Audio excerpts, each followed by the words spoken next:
El trabajo ha cambiado, pero la explotación no.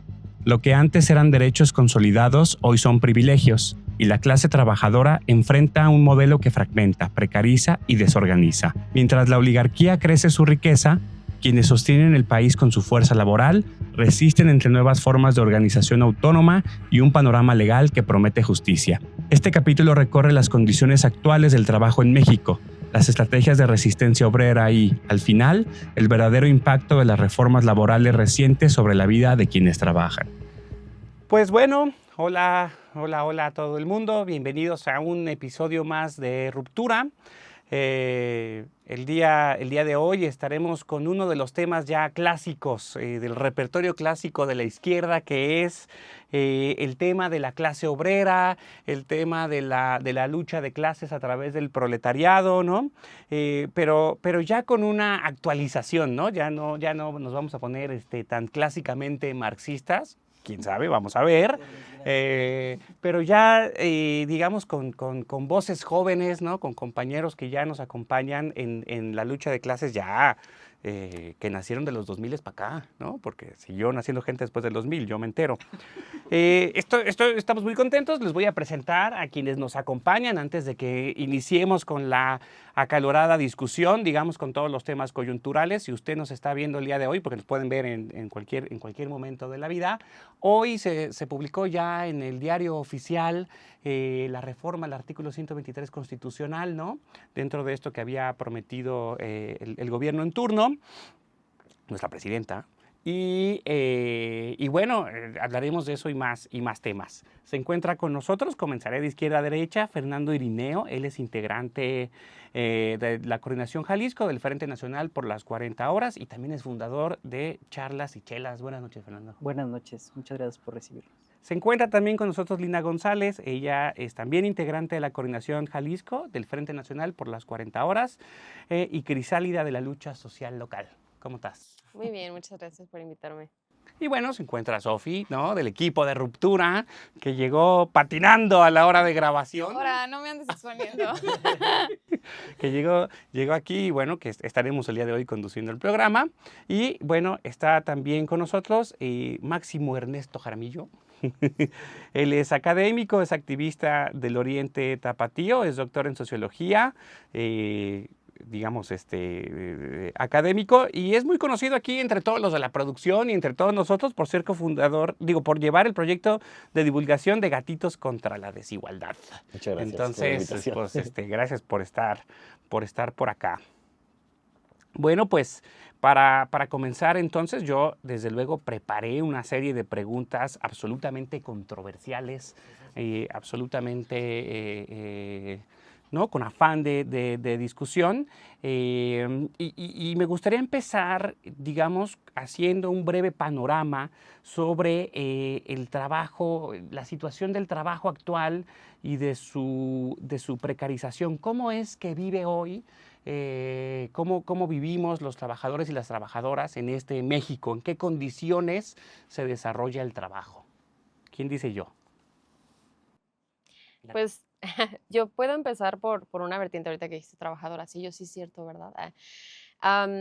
Digo, se me hizo muy interesante el día de hoy. Venía escuchando en la radio que ya estaban empezando a hablar y es la primera vez, yo tengo 31 años, es la primera vez que en mis años he escuchado que ya hay una difusión y reconocimiento del trabajo no remunerado. No, antes de que se visibilizara esta cuestión del trabajo remunerado, se hiciera pues entre la academia y personas que conocen de estas cuestiones y estudian estas cuestiones como de estudios de género y la academia y demás, y ideologías marxistas o lo que sea. Pues sí, ya lo sabíamos, éramos conscientes, ¿no? Pero la población en general no era un tema que se socializara, ¿no? El concepto de que una mujer tenía una doble o triple jornada y todo este trabajo no remunerado, perdón, de cuidados, ¿no? Entonces, ha sido muy interesante como que ya se está reconociendo, al menos en discurso, pero pues las leyes obviamente no ven reflejado ese discurso. Entonces, en el caso de las mujeres, pues, aunque nuestra participación pues ha aumentado mucho desde que obviamente se luchó por nuestros derechos laborales, nuestra participación ha aumentado, pero la brecha de desigualdad, tanto en cargo de trabajo como la brecha salarial, sigue vigente. ¿no? Y eso desencadena como muchos comportamientos hacia las mujeres en espacios de trabajo, ¿no?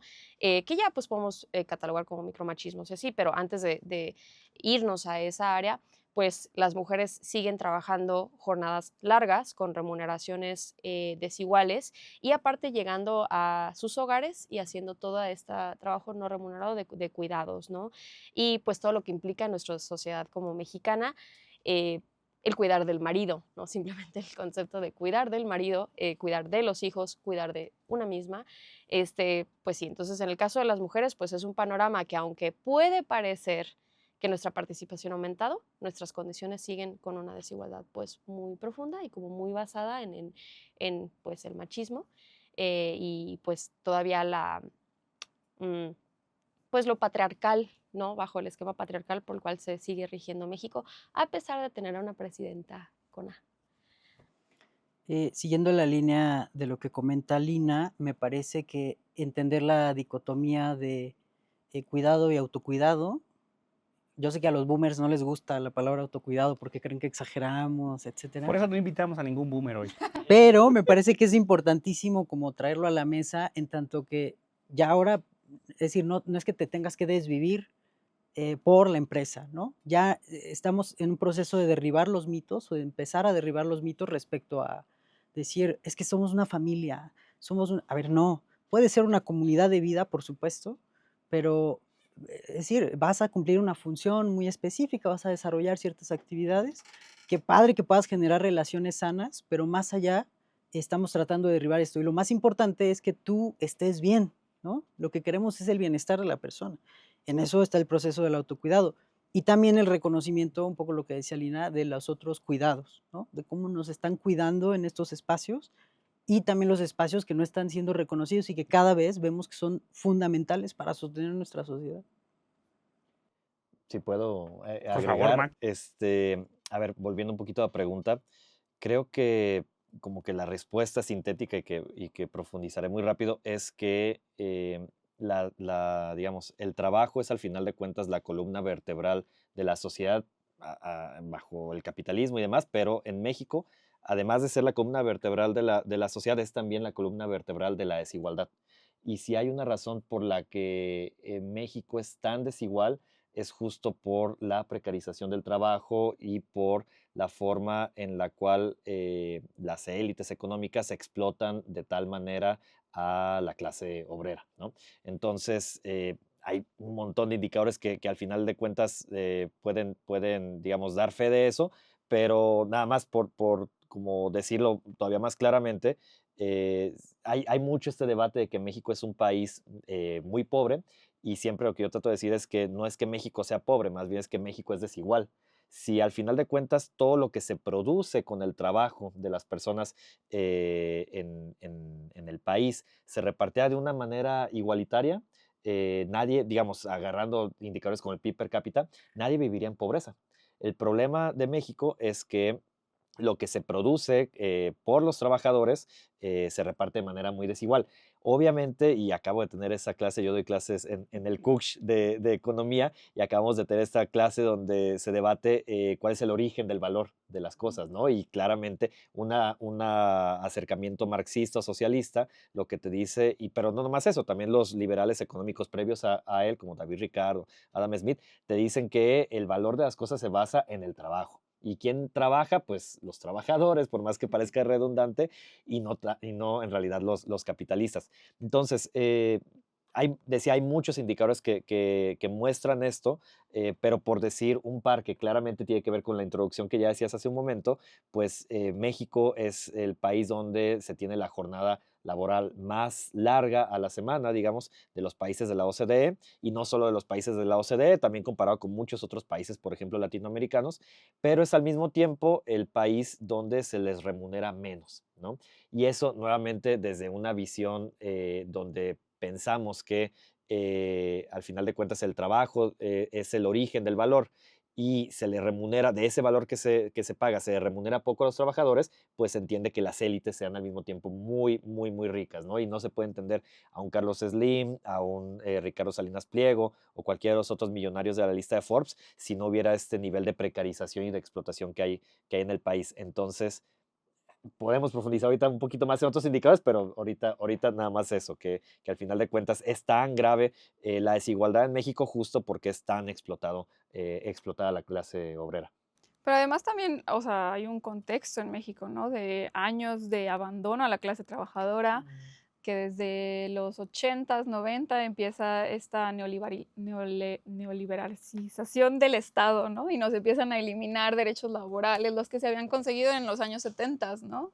Y con todas las luchas obreras y la organización sindical, lo que había, tanto en México como en otras partes del mundo, y bueno, empieza este proceso en el que se eliminan los derechos laborales y es como ahora la generación millennial fue la primera generación que nació sin tener un derecho a una vivienda, sin tener derecho a prestaciones laborales, a la seguridad social, al retiro, ¿no? Todo esto, ¿no? Entonces, creo que eso nos habla de un proceso que ahora en el gobierno anterior y en pues están intentando poner remedio, pero obviamente siguen habiendo muchos espacios que son necesarios lograr, ¿no? Y como decía Alina, que me parece también muy importante hablar del tema de las mujeres, ¿no? Que se empieza a evidenciar el tema de los cuidados, de la doble jornada, ¿no? Pero también creo que hay algo muy particular de estos años, ¿no? De esta modernidad, y es que ya no existe esa relación tradicional de obrero y patrón, ¿no? Se ha diversificado tanto, tal vez por el neoliberalismo, quién sabe, por la aceleración del capitalismo, podríamos indagar en eso también, pero esa relación ya no es tan formal, ya no es tan común. Hay una amplia variedad de formas de trabajo con el outsourcing y aunque esté prohibido, ahora existen todavía algunas formas de outsourcing. La prestación de servicios, que también se utiliza mucho para eliminar los derechos laborales de los trabajadores y las trabajadoras, ¿no?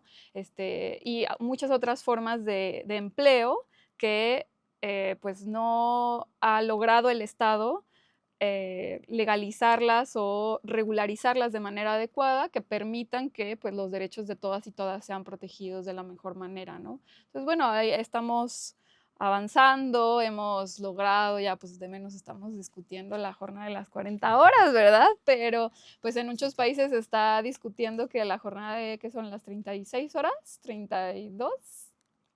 No sé, en Sí, o algunos. sea, digamos, En en dos, Francia son entonces, 35 y se ha sometido a discusión. y bueno, Menos. creo que las vacaciones, la semana de vacaciones, que pues bueno, parecía absurdo que en México apenas hace unos años, pues tuvimos, ¿qué son los 15 días de vacaciones? 12. Sí, son Eran 12, Es cierto, teníamos ¿no? entre 6 Cuando, al por año. ejemplo, en Europa o en España, por ejemplo, tienen este lugar, esta referencia que les encanta a los panistas, ¿verdad? En España tienen un mes de vacaciones, ¿no? Parece, o sea, y es increíble porque en muchos países, como México, pues hasta hace unos años teníamos una semana de vacaciones al año, ¿no? Yo Y con eso un mes sí de tenías. vacaciones me muero. Yo no sabría ni qué hacer con mi vida. Yo creo que desde que he empezado a trabajar, nunca he tenido unas vacaciones y creo que esta afirmación la podrían decir muchísimos jóvenes de los 35 para abajo, y es que desde que han empezado a trabajar, desde que tienen 18 años de manera legal, yo creo que muy pocas personas han tenido más de una semana de vacaciones, ¿no? Y eso es, o sea, pagadas, ¿no? Porque, bueno, podrás tener vacaciones, pero no pagadas, o tal vez son de desempleo, ¿no? Pero es una locura que, o sea, que estemos en este punto todavía en México. Justo, ay, perdón, justo nada más quería como agregar eso, que primeramente, o sea, y estamos viendo las cosas más básicas, ¿no? ¿Cuántas horas trabajo a la semana? El salario, que eso es otra cuestión, ¿no? El salario no está dimensionando ya lo que en realidad cuesta el habitar una ciudad, en el caso de las personas que habitamos una ciudad, ¿no? Guadalajara es el cuarto o quinto lugar más caro en Latinoamérica para vivir. No mencionamos Ciudad de México y otras ciudades, ¿no? Entonces, cuando tú ves el salario mínimo de parte del Frente, pues sí hemos dicho como esta parte del salario no engloba lo que en realidad es no nada más sobrevivir, sino tener el acceso a una vida digna, ¿no? Que es poder tener un hogar digno, ¿no? Mucha gente dice, ¿no? Y les encanta a los boomers decir, es que todo quieren cerquita, ¿no? Quieren que su trabajo les quede hacia 20 minutos caminando, 15 minutos, ¿no? Y es como, Ujú. no, carnal, o sea, estamos durando 4 horas diarias de nuestra vida simplemente llegando a nuestro trabajo. ¿Cuál vida entonces estamos teniendo, no? Pero justo un aspecto que quería como anidar a lo que comentas es, estamos hablando de cosas muy básicas. ¿Qué tal, por ejemplo, ese momento de transitoriedad entre empleos, ¿no? O sea, ¿quién está cubriendo a los obreros y a las trabajadoras en ese periodo de transición? Ok, se termina tu contrato o partimos, ¿no? O renuncias. Bueno, mínimo tienes cubierto un mes, ¿no? Y durante ese tiempo tienes acceso a salud, tienes acceso a todavía tu sueldo. O sea, simplemente eso. ¿Cuántas personas no han perdido su hogar o cuántas personas no quedaron en situación de calle durante la pandemia? Porque ya no había trabajo, ¿no? Entonces, y aparte no hay políticas que protejan a las personas cuando están en transitoriedad, cuando pasa la vida, ¿no? Tenemos un sistema de salud que está colapsando y está colapsando porque las personas están obteniendo, o sea, hay una epidemia de enfermedades no transmisibles que tiene que ver con lo renal, lo cardiovascular, o sea, muchas cuestiones de salud que están saturando el sistema. Entonces, yo creo que llega un momento donde es una pregunta del huevo y la gallina, ¿no? ¿Qué es lo que está causando el problema en realidad de raíz? Bueno, no veamos el problema, veamos la solución. Y quien tiene que aportar esas soluciones es el Estado, ¿no? Mientras estemos bajo este modelo y bajo el capitalismo, de momento, quien tiene que proveer esas soluciones es el Estado. Sin duda, ¿no? O sea, quien está obligado a regular y a proveer esas soluciones, así yo sea anarquista, hippie, comunista, es el Estado, ¿no? O sea, Tal vez ellos dirían que no. Pero consultando a quién. Pero, o sea, ¿no? digamos, instalado estas reglas, o sea, aunque yo sea anarquista y quiera la disolución del Estado, el Estado está obligado a prever mi bienestar social. Es el pacto social activo. En lo que cae su propia disolución, ¿no? Está obligado. Y es cierto, pues, siempre resulta bien importante como este tema de los precedentes históricos y de la historia, porque México, posiblemente después de la Revolución Mexicana, fue un país y aquellas huelgas, ¿no? Que siempre nos cuentan en la primaria, la de Cananea, ¿no? Así, yo me acuerdo de una novela gráfica así, pues chida, así, ¿no? Obtuvo, digamos, todas estas cosas que conforman lo que es un salario remunerado, es decir, que este dinero te ajuste para una vida digna, no solamente te estoy pagando algo similar a lo que hoy pensaríamos una mercancía, sino que con esto yo debo garantizarte vivienda, debo garantizarte salud, debo garantizarte una vida digna, ¿no? A ti, a los tuyos. Y esto desapareció porque yo todavía a veces cuando platico con algún amigo mayor y ya se va a jubilar y le digo, ¿eres de la ley del 73? ¡Ah, perro! ¿No? O sea, porque... O sea, ya, no, pues quisiese, porque se van a jubilar así chido, ¿no? Y dices, órale, pues ¿a qué horas pasó? ¿A qué horas pasó esto de que ahora pongo toda mi pensión a un banco y el banco, en lugar de actuar de manera solidaria, hace que yo actúe de manera individualizada, hace inversión con mi dinero y se queda con la ganancia, ¿no? Y es como... Que digo, ya se reformó, pero también O si es Sí. pensiones No, del las- Estado no, que no, pierden las- el dinero. pero siguen existiendo. Además, ¿no? O sea, entonces, tomando en cuenta, digamos, este panorama que voy recogiendo, sí, vivimos una situación laboral absolutamente terrible, ¿no? La gran noche neoliberal terminó cubriendo todo esto e incluso esto que abogamos algunos simpatizantes del despertar del 2018, lo que sabemos hoy en día es que no hemos ni siquiera recuperado los derechos que se tuvieron en los 70, ¿no? Con toda esta serie, digamos, este reformismo, pues, ¿no? Que se ha puesto sobre la mesa, no hemos vuelto, digamos, a ese sitio en el que nuestros padres boomers, ¿no? Que nos dicen, ponte tú no te pones la camiseta, Fernando, va, tú ya... Ay, pero sí la traen puesta. Dice, no, yo no, güey. Yo uso No, mi pin. mira, yo creo que es muy importante lo que dices. Me gusta la analogía de la noche, ¿no? Decía San Juan de la Cruz, de la noche oscura del alma. Exacto. Esta es una noche muy oscura y entonces las pequeñas luciérnagas las aplaudimos con locura, ¿no? Pareciera que lo pequeño que se da. Retomando lo que decía Max, es el tema fundamental de la desigualdad, que no les está permitiendo, ¿no? Porque podemos echarle la culpa al Estado, que yo sí creo que tiene una responsabilidad fundamental en poner las reglas del juego, ¿no? Pero ¿qué pasa con estos actores voraces, ¿no? que saben que estamos en esta oscuridad, en esta situación lúgubre, y aún así aprovechan de ello para cegarnos con pequeños destellos. Eso me parece perturbador, ¿no? Esta cooperación con el mal, que además el Estado ha permitido en muchos casos, ¿no? Y ni hablar de los gobernantes empresarios, ¿no? Así, con guión, que es todavía más grave, ¿no? O sea, es una pesadilla, porque entonces ya no solamente decimos, bueno, es que el Estado tiene una responsabilidad, una función. Él piensa, pues voy a gobernar de acuerdo como lo haría una empresa, ¿no? Entonces, todavía, si el panorama era un poco como, bueno, no se veía muy bien hacia cuándo venía el despertar, el amanecer, de pronto se vuelve todavía más complejo, ¿no? Y más grave para quienes están, obviamente, en situaciones de mayor precariedad, en trabajos provisionales. ¿No? Perdona, nada más recordamos lo de que ahora ya no se retoma tanto y qué bueno, porque le denominaban de manera peyorativa nenis, ¿no? A las mujeres que tenían emprendimientos personales o familiares. Pues esto es, ¿no? Porque tenían que buscar alternativas, además de los trabajos que estaban haciendo, ¿no? ¿Cuántas veces no hemos escuchado las bromas de, ya traes tu catálogo de Avon, ¿no? Pues esto es, el sistema va generando que tengas que buscar otras fuentes de ingreso. El catálogo de Avon le rascaba, se olía en unas partes. Era muy No sofisticado. y no te está dando todo este salario, porque además piensan que tenemos que agradecer el trabajo que ya hay, cuando no es un buen trabajo, ¿no? No te está cubriendo todas las funciones. Si te enfermas, pues imagínate, si se enferma un familiar tuyo, si de pronto la empresa quiebra, ¿no? Como pasó, ponía Lina el caso de la pandemia, ¿no? Que reconfiguró mucho la manera en la que concebimos el trabajo y la estabilidad laboral. Ya no están estas empresas que llevaban la gente de, yo llevo aquí 30 años, ¿no? ¿No? Pues ya no. No, las liquidaron a todo. Cuando les fue bien, porque el decreto de aquel momento permitía las renegociaciones de las liquidaciones.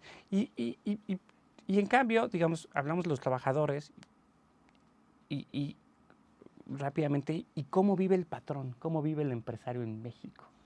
Le podemos poner a más nombres y apellidos a esas familias, a esas 20, 25 familias que manejan la riqueza que produce México, pero que producen los trabajadores. Pues y que acaba de ellos les salir arrebatan. justo el informe de Oxfam, ¿no? Que nos da toda esa información muy clara de cómo, al final de cuentas, las riquezas, y eso tal vez es el mayor pendiente de los gobiernos de la 4T desde que comenzaron en 2018, que no han encontrado la manera de acotar el crecimiento de la riqueza de los multimillonarios. Me parece que en el informe de Oxfam decían que en los últimos años se había crecido casi 50% su riqueza, es un amasamiento descomunal, y además eso nos pone en términos de desigualdad de riqueza en el cuarto país más desigual después de Sudáfrica, me parece que Zambia, Colombia y luego México. O sea, no es algo común en Latinoamérica, no es algo común en el mundo, es algo extremadamente desigual por todo este tema de no, digamos, hacer muy clara este divorcio de la élite económica y la élite política. Hemos visto tanto en el sexenio pasado como en el sexenio actual a grandes empresarios, grandes empresarias, pues como parte de los consejeros o las consejeras de los presidentes, y pues de ahí se puede entender que varias de las reformas salgan un tanto debilitadas, se negocien en los beneficios para la ciudadanía o la clase trabajadora, o que se siga huyendo a una reforma fiscal que pueda gravar más a los más ricos. Justo el dato de Oxfam, que a lo mejor mis colegas lo traen más claro, pero justo el dato de Oxfam era que entre esos multimillonarios, que además acumulan cerca del 20% de la riqueza del país, algo así, aportan menos del 1% de los impuestos totales. Entonces, no solo, digamos, siempre hago esta analogía, que son personas que van a un restaurante a repartirse una pizza, y no solo es una persona que, digamos, que solita se comió 5 rebanadas de las 8 de la pizza, sino que además dijo, en lugar de decir yo pago por las 5, al menos ya me comí un montón, pero yo pago por las 5. Tengo 20 No, pesos. dijo, yo pago una rebanada y ustedes háganle como quieran con lo demás.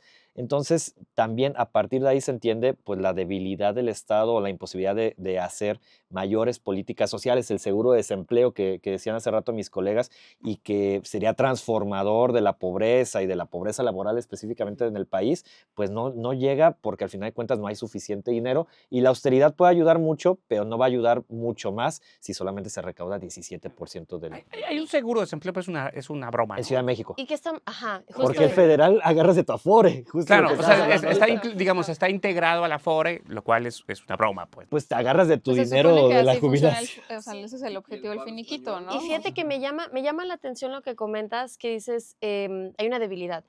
En el frente no decimos que es una debilidad, es una falta de voluntad. Es una falta de voluntad.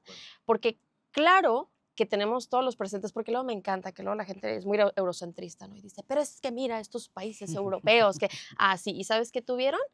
Ovarios y para justo tener la voluntad de hacer esas reformas para que justo hubiera esa redistribución de riqueza, ¿no? Entonces, justo a quién estamos consultando cuando decimos hacer reformas para la clase trabajadora y de repente ves las mesas de trabajo y hay sindicatos charros y tienes a la clase empresarial, ¿no? Y de repente admiten, ¿no? Como justo estos destellos en la oscuridad de que sí les escuchamos y de repente meten a tal colectivo, meten al Frente Nacional por las 40 para hablar, sometemos nosotros nuestra propuesta y ¿qué es lo que se nos regresa? Lo que quieren. Porque primero lo tuvieron que pasar por el filtro de la patronal y obviamente hay un conflicto de intereses cuando tienes a muchos políticos que también tienen familias empresariales o vienen de linajes empresariales. Obviamente eso va a influir en la manera en que ellos legislan o se politizan. Siempre van a estar tomando en cuenta el capital. Y o sea, remontándome como a tu pregunta original de cómo lo viven los empresarios, ¿qué nivel de empresarios? ¿No? Porque después tienes a estas personas que se creen el discurso meritocrático y de milagro lo logran. Tienen una empresa, lo lograron, tienen su micro o mediana empresa o tienes a estas mujeres que justo construyen como sus negocios en casa y luego van descubriendo, ¿no? Estás hablando de una empresa que tiene 150 empleados, no sé, a alguien se le fue un error, algo pasó en la renuncia, no sé, tenía la vigilancia apropiada y de repente cae una demanda de conciliación y arbitraje. Pero cae así, ¿no? Y dices tú, ¡ay! ¿Qué hago? Y son unas multas impagables, unas multas. Entonces, hasta para quienes tienen esta aspiración, ¿no? De ser empresarios grandes, se encuentran con la limitante de que justo hay este doble discurso, que hay una vigilancia con lupa a estas pequeñas personas que aparte sí ofrecen trabajo genuinamente a su comunidad, porque es más cercano, es más pequeño, está más en contacto con su comunidad. Eh, Pero, ¿qué tal las empresas grandes, estas grandes corporaciones que cuentan con equipos legales, que puede llegar de conciliación, arbitraje, una demanda, y pagan una multa que para ellos significa absolutamente nada? O ¿no? pasar 20 años sin pagar Pueden, impuestos. y no va a pasar absolutamente nada, ¿no? Entonces, cuando no me acuerdo quién como liquió esa información o se le salió, pero el hecho de que tenemos 600 inspectores de trabajo para todo el país, para todas las empresas, bueno, eso es una falta de voluntad. Porque tú no crees que de todas esas multas, o sea, todo el dinero que pudiéramos estar recabando de hacer que estas grandes corporaciones ya no tuvieran favoritismos, ni tuvieran esa suavidad de la ley o estas concesiones, ¿no? Entonces, en México no solamente también la clase política hay una falta de voluntad, hay una falta también de rigurosidad y hay impunidad. Porque estamos hablando de que la clase política y la clase empresarial está todavía muy abrazada. Muy abrazada. Porque quienes es un tienen, pendiente. quienes tienen los recursos, los estudios, los alcances para estar en una posición política son las mismas familias que han heredado su riqueza y han heredado también la academia. Y quienes no lo tienen, y no nos vamos a poder hablar de reforma electoral y de la baja al presupuesto de los partidos, pero nada más por decir algo, quienes no tienen ese dinero, pues se acercan con empresarios que de alguna manera les hacen poder tener ese dinero, pero pues les terminan debiendo favores, ¿no? Entonces, al final de cuentas, mientras también digamos, el presupuesto a los partidos políticos, a los candidatos sea bajo, pues es difícil que sin ayuda de los empresarios puedan ganar por sí mismos. Y yo quiero que brinquemos un poco, o sea, que está muy relacionado con lo que dicen, ahora que Lina mencionó los sindicatos charros, justamente el tema de las formas gremiales. Es decir, vivimos en esa precarización constante, hay una brecha muy grande en el tema de género, los hombres ganan mucho más, hay mucho trabajo impago en el tema de los cuidados, y Y así como nos ponemos al principio muy clásicos, muy marxistas, pues se supone que la revolución está puesta en el proletariado. ¿Y cómo se organiza el proletariado en México? Yo- ¿Qué horizontes tenemos si, hay un si el sindicalismo es muy charro, muy corporativo, ¿no? Pues para empezar, creo que el dato que tengo es que actualmente solamente el 12% de la población trabajadora está afiliada a un sindicato, para empezar. ¿Por qué? Pues porque obviamente, a partir de cierto punto, y ese punto se lo concedo a ustedes, los sindicatos y la figura del sindicato cayó. En algún momento tuvo alcances magníficos y luego obviamente cayó en mano de intereses políticos, ¿no? Pero yo quería como agregar esta parte de que ahorita estamos empezando a, bueno, no ahorita, desde hace mucho tiempo, yo creo que hablo más por las personas que son más jóvenes, están empezando como a percatarse, me puedo organizar con mi comunidad por medio de, un colectivo, mediante de, o sea, pues una figura, ¿no? Que no está reconocida por el Estado. El sindicato de alguna manera pues está como validada ante el Estado, pero luego hay otras formas de comunidad, ¿no?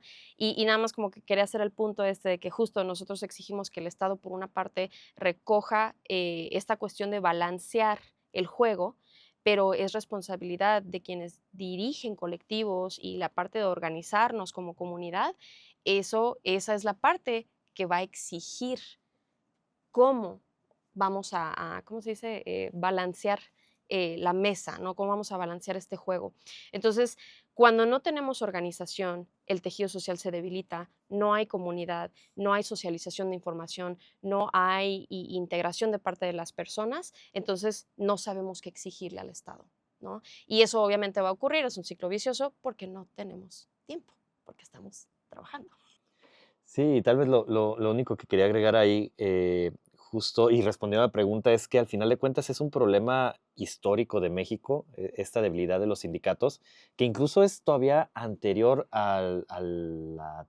¿cómo es? A la época neoliberal, digamos, a la gran noche neoliberal, es anterior a eso. Y a ver, incluso tú decías hace rato la revolución, ¿no? A ver, yo siempre digo que perdimos la revolución, primero que nada, ¿no? O sea, no la ganamos. Esa polémica aquí, Sí, pues, o sea, no, otro episodio, no ganaron los zapatistas y no ganaron los villistas, entonces, No, ellos definitivamente no ganaron. no ganaron, se logró la Constitución y todo, pero pues quiénes están detrás de eso, ¿no?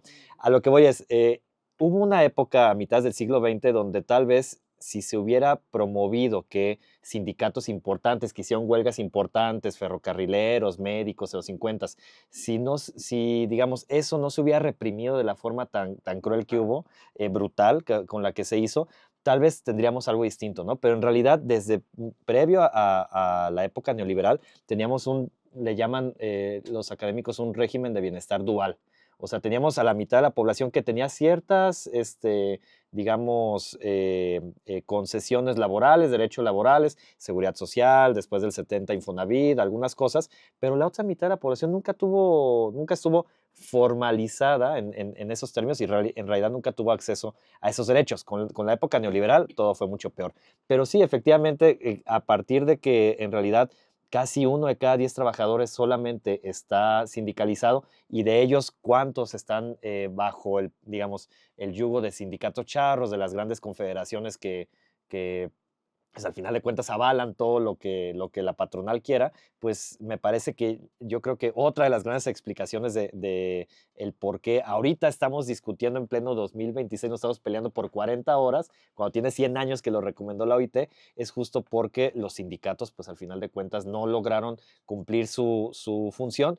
Ahí lo que sí diría de matiz es que yo algo que reconozco mucho al gobierno de López Obrador es que la reforma laboral en términos sindicales sí propició que esto pueda ir cambiando. La cosa es que eso es algo que va a ir cambiando en el mediano plazo, o sea, al menos esto de que se tengan que, digamos, ¿cómo se llama? Cuando se tienen que votar los sindicatos, la elección Digamos, sindical se buscó abierta. una organización más democrática de los Más sindicatos. democrática. Entonces, tal vez eso en el mediano y largo plazo tenga aspectos importantes. Y última cosa que quería decir, hay datos muy claros, para México no hay esto, pero datos muy claros de cómo en Estados Unidos, en la medida en que bajó el porcentaje, una serie de tiempo, el porcentaje de trabajadores sindicalizados, en esa misma medida aumentó la riqueza de los multimillonarios de del país y la desigualdad del país. Entonces, pues otra vez creo que la pregunta es completamente pertinente porque sin esa organización laboral con poder, pues es difícil que se logre algo desde abajo o que se le exija algo al Estado. Pero además también es que yo vuelvo un poco a esto, ¿no? Es que en los últimos años se ha transformado el modelo de empleo, o sea, ya no existe esta relación de nuevo de patrón y obrero, entonces también la organización sindical se vuelve sumamente complicada, ¿no? No hay una forma en la que todos los que tienen un contrato de prestación de servicios puedan tal vez exigir una negociación de su propio contrato colectivo, porque no hay un contrato colectivo, no, o sea, hay una amplia cantidad de herramientas que tristemente durante muchos años tanto la clase empresarial y me atrevo a decir que también se ha logrado filtrar a la forma de trabajo que otorga el Estado. Estas formas de empleo pues han logrado soltar cualquier tipo de responsabilidad que pudieran tener con el trabajador, ¿no? Y también creo que esto viene un poco a lo que mencionaba Lina, que también me parece muy importante, y es que pues sin una fuerza laboral organizada y sobre todo sin una presencia de sindicatos fuerte en México, sin movimientos sociales que vengan desde los trabajadores, pues es difícil la exigencia sobre estas demandas que hay, ¿no? Para empezar, o sea, la primera es que el seguro social no debería de estar anclado al trabajo, ¿no? Sino que debería de ser de acceso para Universal. todos y todas, ¿no? Claro. Y creo que estas han sido algunas de las cosas que en algún momento se han discutido en el país, pero no han logrado permear a la clase trabajadora. Por esto también de que pues llevamos un montón de años con una precarización tan grande de nuestra existencia y creo que no es un fenómeno que solo esté sucediendo en México, está sucediendo en el mundo y que pues vale la pena que logremos cuestionarlo, ¿no? También es cierto que pues nuestra generación es la generación que ha logrado, que llegamos y enfrentamos esta gran crisis, ¿no? De haber logrado la educación universitaria y también somos quien al final llegamos a tener una gran crisis de trabajo una tras otra porque no hay empleos que estén desarrollados para una clase universitaria, ¿no? O Y una el clase comentario doctor profesionalizada, ¿no? Claro, pero esto es justo, y a eso voy, ¿no? También, que cuando hablamos, creo que sí es bien importante diferenciar cuando hablamos de clase empresarial o de empresarios y empresarias, pues es muy importante que hablemos de quiénes son la élite empresarial, que yo lo mencionaría así, la élite, y obviamente después tenemos al resto de empresarios y empresarias que también están en algún sentido, pues ante el peligro de la forma en la que se reparte el pastel, ¿no? Porque tampoco tienen medios de negociación con las autoridades ni federales ni estatales, no tienen tampoco facilidades de atención, no tienen también muchos pequeños empresarios y pequeñas empresarias, tampoco tienen prestaciones laborales, tampoco tienen seguridad social, no tienen acceso al retiro, o sea que solo lo que les queda es pues lo que puedan hacer para después cuando se retiren, ¿no? Cuando dejen de trabajar, ¿no? Que también creo que es una de los grandes cuestionamientos que quienes emprenden con un negocio pues se hacen, ¿no? ¿Y cómo le voy a hacer cuando ya no pueda trabajar? Pues quién va a continuar con el negocio, cómo le voy a hacer para pensionarme o voy a poder dejar de trabajar, que Tienes es al que tener final, muchos hijos, Sofía. no, pero además también es la cuestión, yo no me gusta esa visión de ver a los hijos como tu pensión o tu ayuda al final del camino de la vida, De cuidado. pero No, a bueno, mí tampoco, pero ¿y qué? esa será la Otro discusión, día, otro día. esa será la discusión de otro Un día, capítulo más con sobre una hijos e visión, hijas con e una hijes. visión sumamente feminista Que justo, añadiríamos. y que justo parte de esto, hay una pregunta, ¿no? ¿A qué estamos arrinconando a las personas cuando no hay las legislaciones apropiadas o las reglas apropiadas en el juego para que todos tomen una rebanada igual del pastel lo suficiente, ¿no? Entonces tienes a muchos, y es bien interesante lo que comentas, ¿no? Empiezan estas personas a cuestionarse, ¿no? Pues entonces, ¿con qué me estoy quedando? Entonces, eso naturalmente causa una tensión, hablando ya de la parte como social y del tejido, una tensión muy natural en la que los empresarios de cierta capacidad limitada, ¿no? O que pueden llegar hasta cierto rango, ven a los trabajadores con recelo, porque es por tu culpa que yo no puedo avanzar. Y a la vez, los trabajadores ven con recelo al patrón. Es que no me paga las horas extras, se chinga mi salario, es que no me paga suficiente. No, ya se compró una camioneta nueva, no. O sea, ¿sabes? Empieza a crear unas tensiones como a falta de una apropiada regulación y una apropiada inspección y una apropiada redistribución de esa riqueza, ¿no? Porque justo es como si tú quieres emprender y crear trabajo para tu comunidad, pues se supone que como un pilar de tu comunidad y un pilar económico, según lo que nos dice el capitalismo y nos dice este sistema, ¿no? Pues entonces, ¿por qué no me estás dando los medios para facilitar eso? Y a quienes se los facilitan es a quienes no lo necesitan, que son estas grandes corporaciones. Vamos entonces al tema escabroso de la coyuntura. Seguimos. Quiero decir, claro, que desde luego la precarización nos impide, digamos, buscar la transformación, pero, o sea, ninguna revolución se dio con la gente tomando piña colada, ¿eh? O sea, todo lo que se consiguió en el siglo XIX de la revolución no estaban los trabajadores y los obreros viendo la tele, pues, ¿no? O sea, entonces ese siempre es un gran tema. O sea, esto, claro, es de qué modo va a venir esa revolución, porque tendríamos una revolución frontal para tomar el Estado desde el proletariado. Necesitamos para eso presupuesto, necesitamos arrebatar el monopolio de la violencia o no necesitamos arrebatar el monopolio, o queremos que se transforme democráticamente, o queremos un partido único como apoyábamos fuera de cámaras. Queremos, porque, a ver, o sea, si queremos para pedirle al Estado, ¿no?, que haga estas cosas, pues el Estado necesita capacidad instalada, necesita necesita jueces para cuando haya una reforma fiscal. ¿Quién va a garantizar que se paguen esos impuestos? O sea, es que es un tema que se muerde la cola, claro, porque necesitas un Estado vigilante, pero también la izquierda luego no queremos un Estado vigilante, ¿no? Entonces, quisiera ir hacia allá porque, para hablar del tema de las reformas recientes. En la agenda con el cambio de régimen del 2018 para acá, es lo laboral quizá donde más se ha tocado temas en la Constitución, en las leyes secundarias, ¿no? Fue una de las grandes promesas quizá de todo este grupo que acompañaba a López Obrador, boomers todos ellos, que tenían el horizonte de lo laboral como muy fuertemente, ¿no? Entonces, quisiera que fuéramos hacia allá. Hubo algunos cambios, yo creo, en el sexenio de López Obrador, que todo el mundo reconoce, que todo el mundo de alguna forma los tiene conscientes. En la misma página del Comité por las 40 Horas, digamos, se dice que hay logros de López Obrador que Sheinbaum no ha alcanzado en este poco tiempo, ¿no? Lo cual...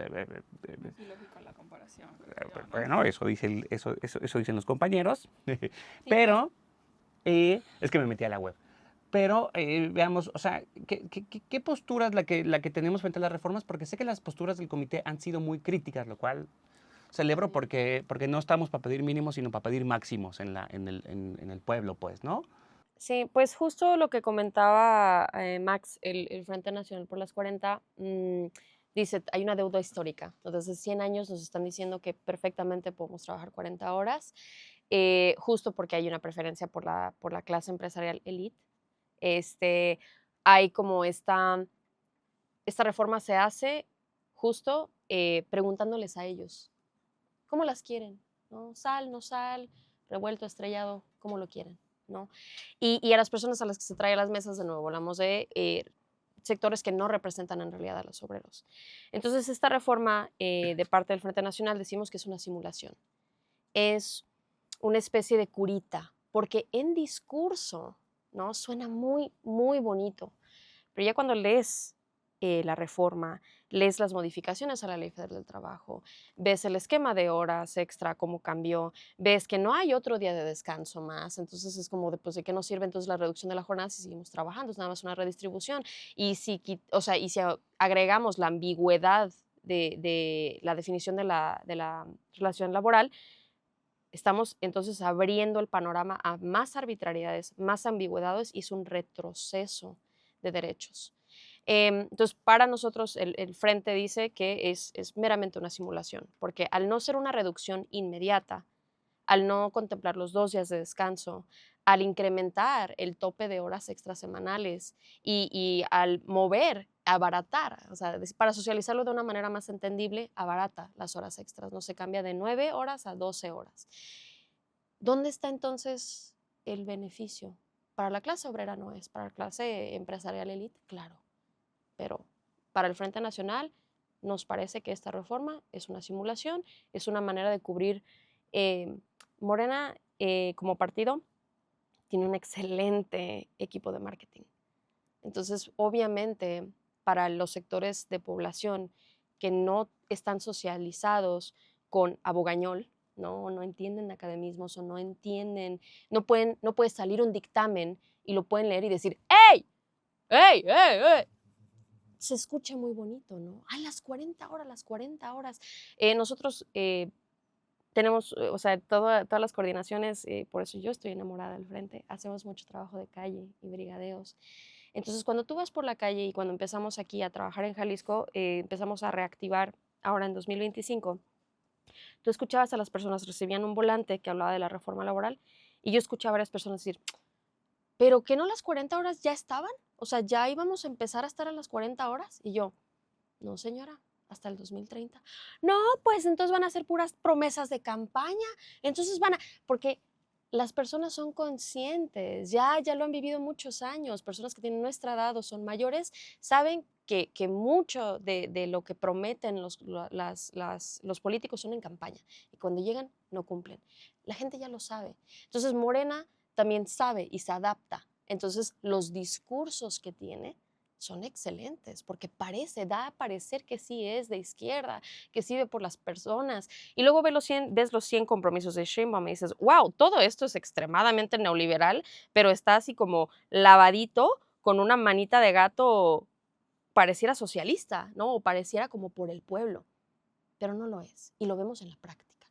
Y cuando ves a los senadores parándose diciendo, esto es un hito histórico, y luego como 15 días después, nos vamos a aumentar el salario, y nosotros solamente venimos a trabajar un par de horas al día.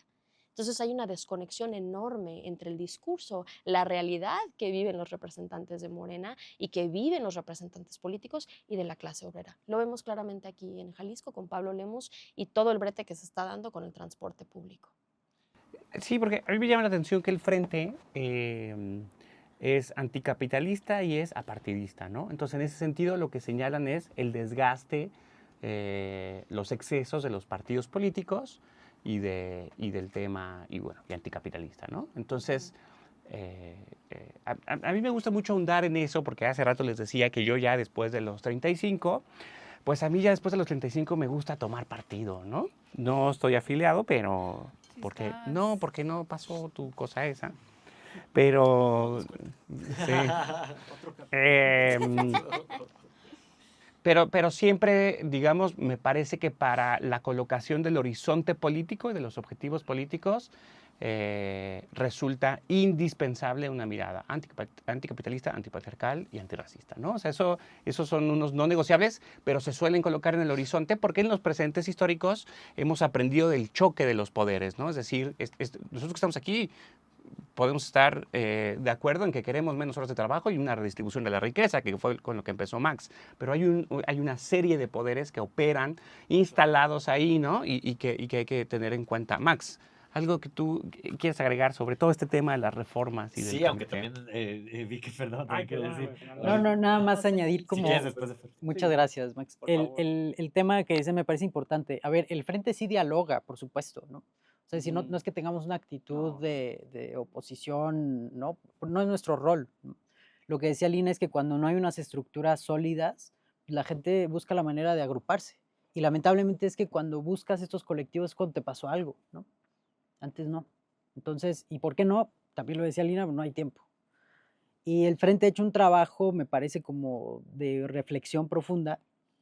De hecho, todos los documentos, si los revisas, son documentos muy extensos, ¿no?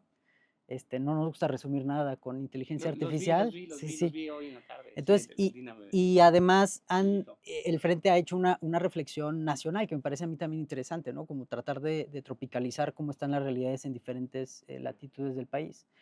Pero esto no es una confrontación, etcétera, es simplemente una inconformidad, ¿no? Frente a un acto que vemos absolutamente injusto, ¿no? Lo describía Lina como un caballo de Troya, que nos lo han presentado de una manera y finalmente fue otra. La primera iniciativa que se tuvo surgió de una diputación independiente, ¿no? Entonces valoramos Noviembre. eso, Ex valoramos... morenista, ¿no?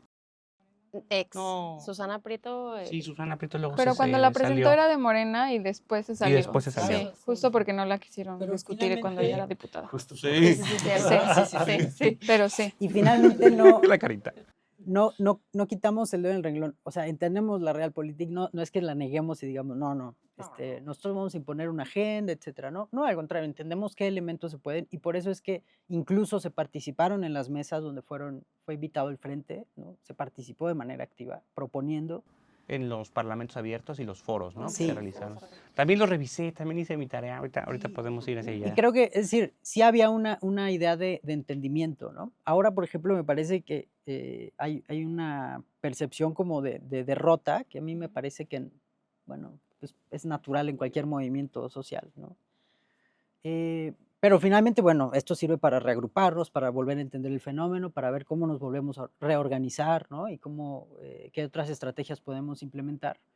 Pero bueno, yo lo que quería decir era esto, ¿no? Estamos en una actitud como dialogante, entendemos la realidad, o sea, tampoco es que queremos arrasar, y creo que sí es necesario revelarlo, o sea, como desmenuzar cuáles son los elementos específicamente en los que no estamos de acuerdo, porque también podría escucharse el discurso como, entonces se oponen a las 40 horas, ¿no? No. Entonces, ahora, por ejemplo, una de las reflexiones actuales del Frente es, bueno, entonces ahora vamos por las 35, ¿no? Porque si estamos, es decir, si nos están dando largas y entonces nos van a decir, bueno, ahora hasta quién sabe cuándo, bueno, entonces ahora vamos a apostarle por las 35 horas, ¿por qué no? Y vamos a ver si el compromiso realmente es con la clase trabajadora o nuevamente vamos a dejar que sean oligarcas quienes redacten propuestas o iniciativas de ley, ¿no? Y que en lo que llegamos ahí, pues vamos reivindicando la figura del sindicato. Vamos a reivindicar sindicatos horizontales, democráticos, genuinos, ¿no? Y justo nada más quería como agregar eso. El Frente entiende perfectamente que justo como todos estos mecanismos y toda esta estructura, simplemente están en el puesto de trabajo, hagan su trabajo. Punto. Independientemente del color de partido. Haz tu trabajo. Si puedo entrar ahí. Sí, a por ver. favor, No, adelante, Max. No, más bien. Necesitamos gatitos en ese momento. A ver, lo primero que quisiera decir es, desafortunadamente, lo que estamos discutiendo es bien complejo y hay un montón de matices que me parece necesario agregarlos. ¿Por qué? Porque al final de cuentas la reforma constitucional y lo que se hará a la Ley Federal de Trabajo no fue una reforma sencilla de mañana se hacen 40 horas o si la gradualidad 2028, 29 y 30 se llega a las 30 horas, a las 40 horas. No fue tan sencillo como eso. En realidad, a mí la crítica general que me parece hay es que negociaron un montón de cosas. Y en ese montón de cosas que se negociaron, si puedo poner un matiz, sí, pues al final de cuentas en 2030 ya está firmado en la Constitución, ya está publicado en el Diario Oficial de la Federación, que se va a tener una jornada laboral de 40 horas y eso es de alguna manera algo bueno. O sea, yo sí quiero poner ese matiz que sí me parece algo bueno.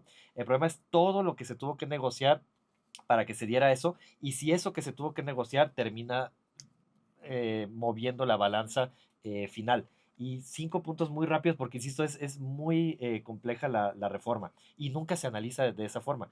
El primero es este tema de gradualidad que ahorita ya lo dijeron muy claramente. El segundo es el tema y lo platicamos hace rato antes de entrar, de que en la propuesta original de reforma se hablaba de 40 horas y 2 días de descanso, eso se eliminó. El secretario de Trabajo ha tratado de defender que lo que pasa es que no digamos, no importa que no diga 2 Mucho días, tiempo, al ¿no? final de cuentas eso va a pasar en la mayoría de los casos. Efectivamente, en muchos países así es, pero pues en muchos países donde tienen 80 años que se aprobó eso y donde tienen sindicatos fuertes, Y en México no es el mecanismos de caso, vigilancia, ¿no? mecanismos de vigilancia y demás. Y ahí todavía yo siento que incluso esos 2 puntos se pueden discutir como que un poquito más y yo podría hacer más concesiones. Donde me parece que es donde la negociación se extralimitó hacia la parte de la clase empresarial es en los siguientes 3 puntos. Uno es el tema de las horas extras y efectivamente, al menos en la reforma constitucional, que es la ya aprobada, sí hay gradualidad en, digamos, en la reducción de la jornada laboral de 40 horas, pero lo que no hay gradualidad es en el aumento de las horas extras. O sea, hoy ya está publicado la reforma constitucional donde viene justo que hasta 2027 empieza el cambio y demás en la jornada, pero las horas, digamos, las horas extras, de esto de subir de 9 a 12 horas, al mismo tiempo está esto de que hablaban que antes podían ser infinitas, que no había un límite Ajá. total, ahora eso ya se Se acotó. acotó a 56, me parece. Desgraciadamente sí había algunos lugares donde se sobrepasaban de las 56 y eso me parece que también es un matiz importante que hay que hacer que sí es algo positivo y justo en los análisis de las colegas del frente vienen esos matices muy importantes, Sí. pero bueno, ahí en las Sí. horas extras creo que se ha discutido mucho Se incluso. prohíbe horas extras para menores de edad. Se prohíbe para menores de edad. Y lo que sí es que, aunque me parece que es una pérdida salarial, que ya sean 12, o sea que es decir, antes a partir en la jornada del día, a partir de la hora 10 se volvía triple, ¿no? Novena. Sí, a partir de, no, eran 8 horas normales, Ajá. la 9, Sí, la se pagaba 10 triple, se ¿no? pagaba doble y luego ya venía triple. Están hablando, Del anterior, el o esquema sea, anterior. Del esquema 8 anterior. horas de jornada laboral normal, dices, luego la 9, la 10 y la 11 eran dobles y a partir Y de luego ahí las eran 12 eran triples. triples. Ah, Hoy y ya ahora no. las 12 Ahora son- ya se subió sí, eso, que las es cuando dobles, hablan sí. del Que es cuando abaratamiento. hablan. Sí, sí, Pero, justo. ahora a partir de la hora 41, por eso es tan complejo, entra la hora extra, por ejemplo, en 2030. A partir de la hora 41 entra hora extra. Y eso, porque a mí lo que me daba curiosidad era decir, ¿por qué no se fraseó jurídicamente? ¿Qué se pierde cuando dices 2 días consecutivos? 2 días consecutivos, puestos en la Constitución, además de rango constitucional, que ya sabemos, ¿no? Es el rango más alto de las leyes, supuestamente. Bueno, ya no vamos a ahondar en qué se cumple la Constitución y Otro, qué no, porque es otro capítulo. Sin embargo, en la región, para no irnos a la Unión Europea, ciertamente en la región, solo Ecuador y Venezuela lo tienen así. Sin embargo, a partir de que son cuerpos jurídicos, Constitución, leyes secundarias, contratos, todos armonizados con la Constitución, pues lo que sí es que, era lo que decíamos, los sindicatos, por ejemplo, consiguen contratos colectivos con 2 días consecutivos. Está el modelo 4x3 de Chile, 3 días de descanso, 4 de trabajo, ¿no? Entonces, es ahí también cuando yo digo, bueno, no le pongamos toda la fe a una ley secundaria porque eso lo que va a hacer es cambiar la disputa del poder económico, ¿no? Y de los poderes. Pero sí, yo soñaba con todo mi corazón que dijera 2 días consecutivos, ¿no? Pero Del frente también. Ay, yo. fíjate que, mira, creo yo que también hay un tema importante, ¿no? Sin duda, la organización del Frente de Yo por las 40 horas, yo debo decir que desde que surgió la iniciativa y la organización se notó mucho más, ¿no? Claro, se puso una Eso, agenda. ajá, En la agenda impuso la presidencial. agenda, ¿no? Y sí, el claro, triunfo. porque Sí. yo creo que ese es el mayor triunfo, ¿no? La organización que se ha logrado a través de esta gran demanda histórica y que, o sea, parecía que había estado perdida en el debate público, ¿no? O sea, yo creo que lo que más estábamos discutiendo era el aumento del salario mínimo, que era una cosa súper necesaria también y que sigue siendo necesaria hoy en día, pero cuando empezamos a hablar de la jornada, entonces ya empezamos a hablar de más del tema del trabajo de manera integral, ¿no? Y que creo que, o sea, la organización del colectivo me parece pues importantísimo y porque además se ha organizado no solamente en la Ciudad de México, sino que por fin sabemos que hay en todos los estados de la República y eso siempre es algo digno de celebrarse. Entonces, bueno, creo que eso es importantísimo, sobre todo que marcaron una agenda y sobre todo que también López Obrador no consideró esta agenda en su gobierno consideró muchas otras muy necesarias y que afortunadamente sí se lograron, pero no lo había considerado. Cuando se pone sobre la mesa, se discute los problemas que tuvo Susana Prieto para lograr la negociación, luego la organización que hubo también y que también estuvieron exigiendo durante los 3 años del último gobierno de Andrés Manuel.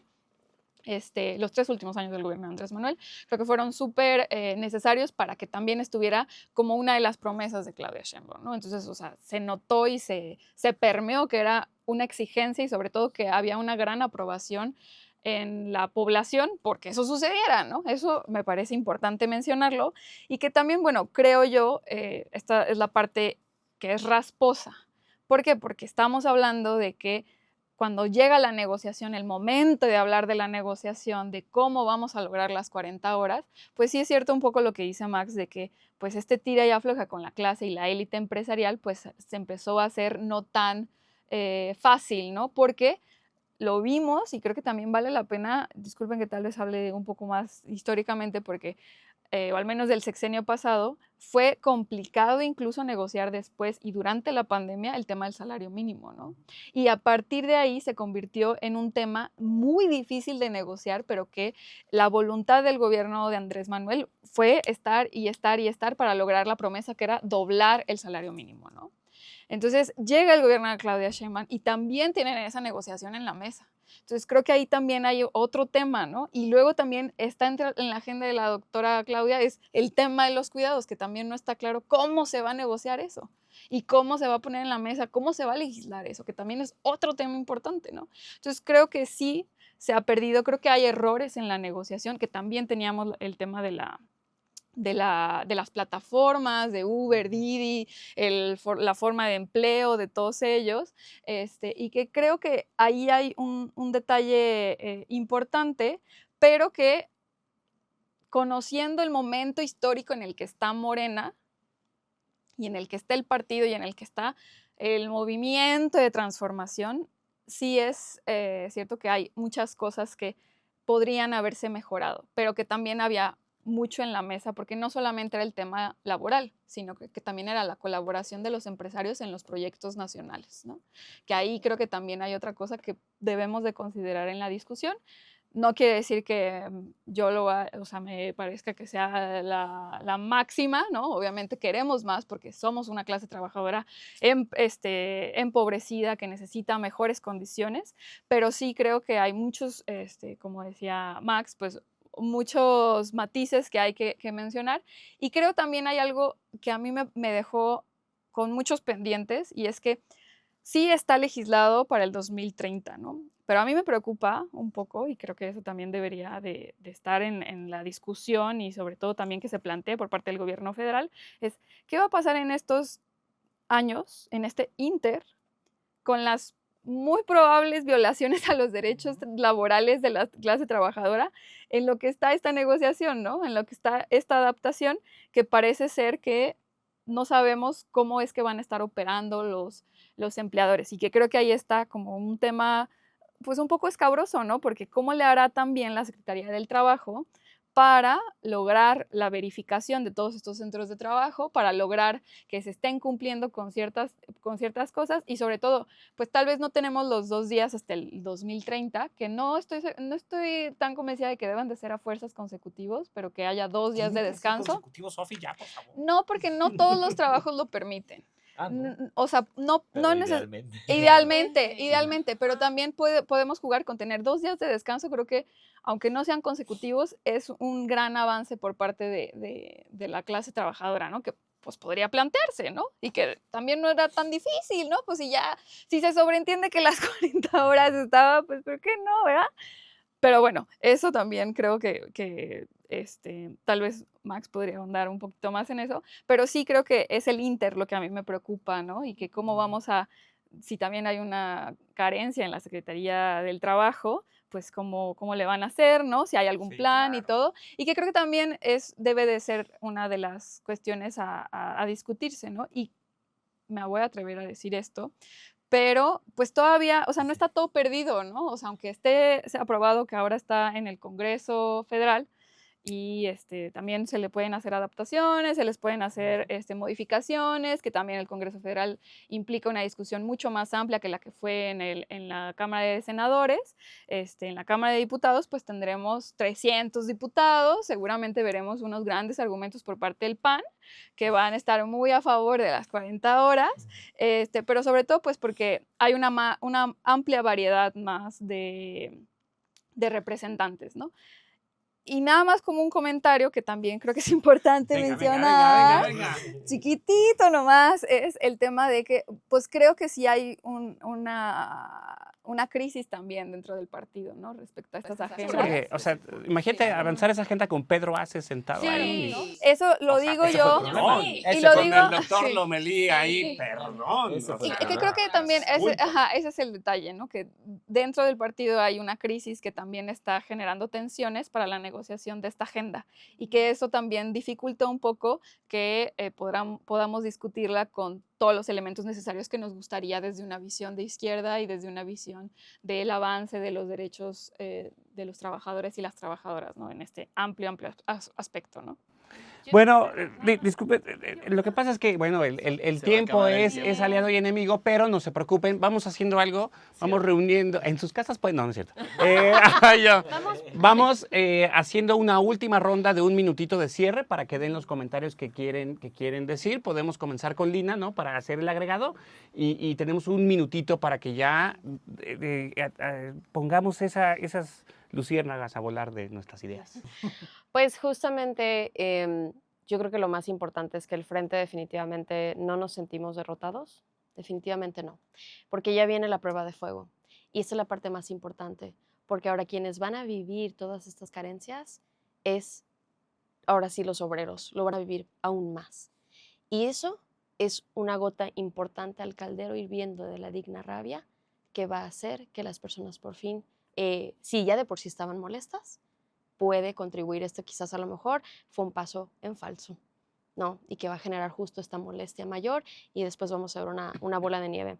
Y mientras que esa bola de nieve se crea naturalmente por la falta de consultar apropiadamente al sector al que se afecta principalmente, vamos a estar aquí las organizaciones, el colectivo, el Frente Nacional por las 40, para abrazar todas estas quejas, escuchar, acuerpar, organizar y ayudar a que justo se escuche la voz. Entonces, para nosotros no es una derrota, sino simplemente es avanzar de una manera diferente.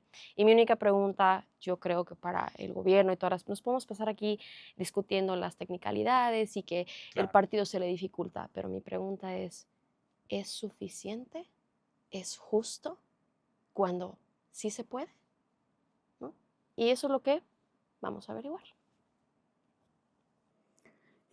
Pensar en la violencia que generan las antinomias dentro de los grupos políticos, que al final afectan pues, a la gente más fregada. Y ojalá que esto esté en la mente de quienes toman las decisiones para que ojalá tengamos una calidad de trabajo, de descanso dignas. En un minuto no voy a alcanzar a decir los Bueno, dos puntos que me pongamos faltaban. No, pero un minuto y medio, pero un los minuto y digo muy medio, rápido, si los digo muy estás de rápido. acuerdo. Échale, sí. Otro matiz, ahorita lo que estaban diciendo, de buena fuente me pasaron que algo positivo de reforma, un gol que metieron medio escondido, es que se ordena el registro electrónico de la entrada y la salida.